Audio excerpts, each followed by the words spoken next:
निवडणुकीच्या पार्श्वभूमीवर नाशिक जिल्ह्यात खळबळ उडवणारी घटना समोर आली आहे। नाशिक जिल्हा परिषदेचे माजी सदस्य कैलास किसन चौधरी वर्ष 52 यांचा संशयास्पद मृतदेह पळसे शिंदे परिसरात एका न्यायालयात आढळून आलाय।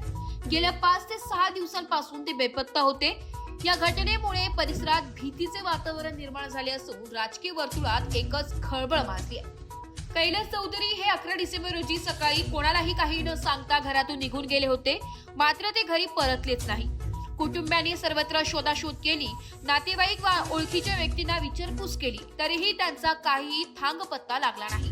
अखेर कुटुंबियांनी नाशिक रोड पोलीस ठाण्यात बेपत्ता झाल्याची तक्रार दाखल केली होती। त्यानुसार पोलिसांकडून त्यांचा शोध सुरू होता। दरम्यान गुरुवार दिनांक 18 डिसेंबर रोजी सकाळी पळसे गावाजवळील एका पुलाखाली नाल्यात मृतदेह आढळून आल्याचं काही नागरिकांच्या निदर्शनास आलं। त्यांनी तात्काळ याची माहिती नाशिक रोड पोलीस ठाण्याला दिली। माहिती मिळताच वरिष्ठ पोलीस निरीक्षक जितेंद्र सपकाळे हे पोलीस कर्मचाऱ्यांसह घटनास्थळी दाखल झाले। पोलिसांनी घटनास्थळी पंचनामा करून मृतदेह बाहेर काढलाय।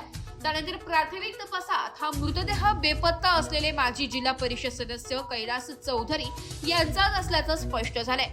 मृतदेह आढळून आल्याची बातमी समजताच घटनास्थळी नागरिकांनी मोठी गर्दी केली होती। या प्रकरणी पोलिसांकडून अकस्मात मृत्यूची नोंद करण्यात आली असून हा अपघाती मृत्यू आहे की घातपात याचा सखोल तपास नाशिक रोड पोलीस करीत आहे।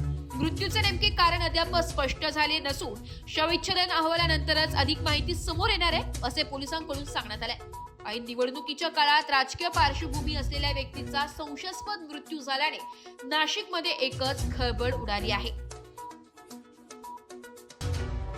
मराठी न्यूज साठी नाशिक शहर प्रतिनिधी नाशिक।